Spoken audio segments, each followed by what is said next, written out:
Capcom is known for a variety of cool games, from fighters to horror and action titles.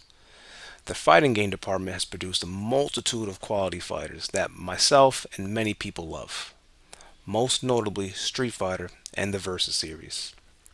Street Fighter was huge in the early 90s, but started to taper off when 3D became more prevalent. With games like Tekken and Virtua Fighter gaining in popularity, Capcom realized they had to switch gears and also join the big 3D party. Thus, Plasma Sword, or Star Gladiator as we like to call it, was born. Star Gladiator was Capcom's first attempt at making 3D fighting games, and their entry into the 3D battle. Now, technically, Star Gladiator was not their first 3D game, as that title belongs to Resident Evil, but Star Gladiator was their first attempt at a 3D fighting game. So, spoiler alert, the game didn't fare too well and quickly vanished into the dark room. Which is sad because the game is actually quite enjoyable despite its obvious flaws. The funny thing about Star Gladiator is that it was supposed to be a Star Wars fighting game. Capcom originally wanted to make a Star Wars fighter, but were denied the right to use the license. So they said, fine, we'll go ahead and do it ourselves. So as revealed by Seth Killian on Destructoid's Bit Transmission podcast, Star Gladiator was, quote, originally supposed to be a Star Wars game, which is pretty obvious if you look at it. I mean, take a look at the character designs like Gammoth, a giant furball with an ammo belt across his shoulder, and Bill Stein, a robotic-looking Empire leader with a skull helmet. So yeah, doesn't take too long to see where the inspiration for this game came from. So yeah, this game was indeed a backup plan and not entirely Capcom's first choice. Star Gladiator was essentially Street Fighter but in 3D. Two characters fighting it out one-on-one. First character to lose all their health loses. But Star Gladiator has something Street Fighter didn't: ring outs. The game utilizes a power-up called Plasma Strike, which you get to use after filling up your plasma gauge. Now overall, the game feels much slower than Street Fighter and actually feels pretty stiff, but it was the company's first dive into the 3D space, so I forgive it. The story of Star Gladiator takes place from within the future of 2348, in which intergalactic travel is very common and that mankind is able to interact with many different alien species.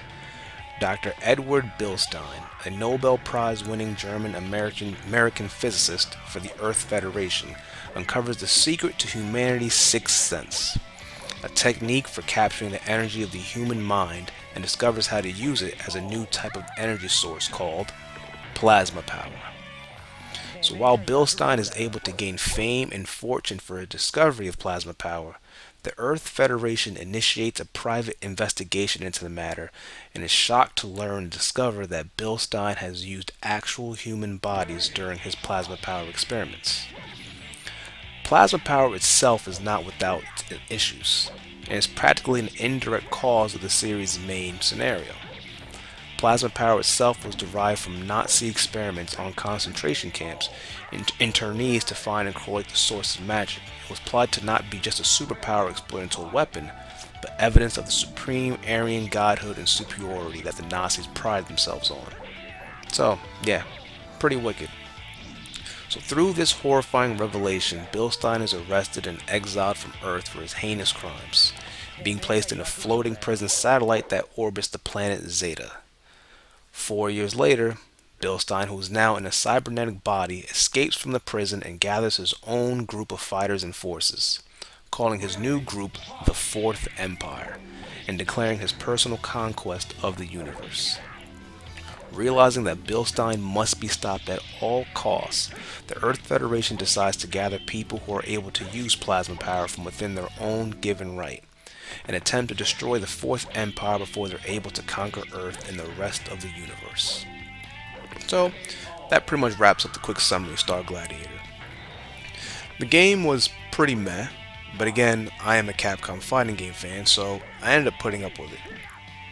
The character stories are pretty generic, and they're all trying to stop Bilstein.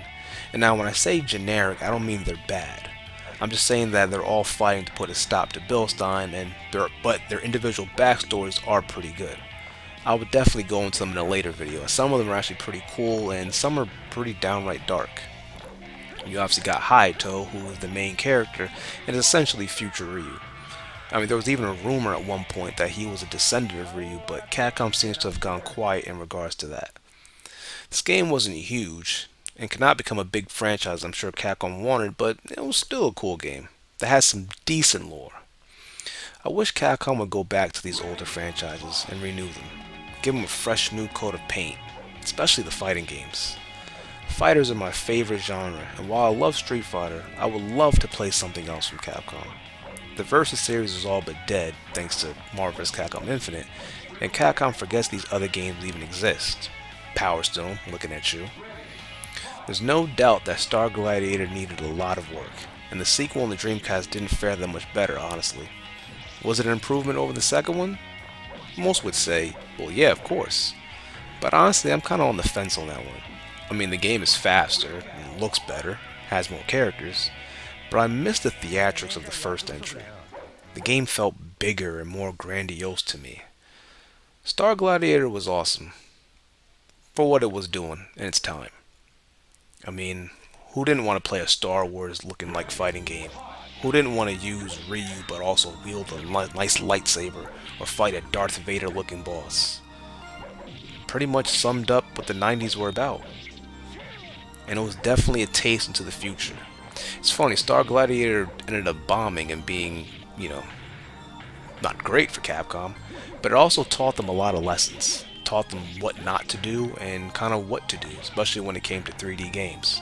As you saw, they went ahead and improved upon this in games like Street Fighter EX or Rival Schools. Star Gladiator's main issue was that it was extremely stiff. And not just stiff, but slow. Frame rate was 30, but when you play it, it honestly feels like it's less than 30.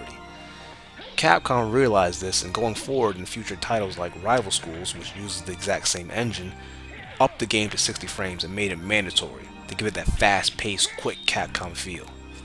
I got a feeling that if Star Gladiator had debuted with that type of frame rate, the game might have been, received better.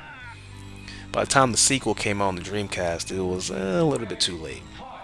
Still a special game for me. Definitely holds a place in my heart, but I'm also biased. I'm a big Capcom fighting game fan, or just a Capcom fan in general, so most of their games I tend to give a shot. But it was still cool. It was also awesome seeing Hayato appear in Marvel vs. Capcom 2.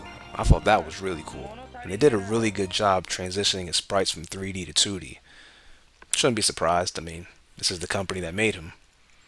Still, I would love for Star Gladiator to somehow make a return, or at least just some of the characters. I mean, heck, Capcom could just do some type of Capcom versus game where they fight themselves, and seeing as they have so many different universes and titles, it'd be awesome just to see the Star Gladiator cast come about again. Them going up against Ryu, Street Fighter, other Capcom games, Breath of Fire. They've got so much, but you gotta focus what makes money, right? I get it. So that sums up this quick little video of Star Gladiator / Plasma Sword, which, by the way, again, I don't know why we changed the title. I mean, Plasma Sword was perfectly fine, but alright. If you guys enjoyed the video, give it a like and subscribe for more Capcom content. And until next time, guys, see you later.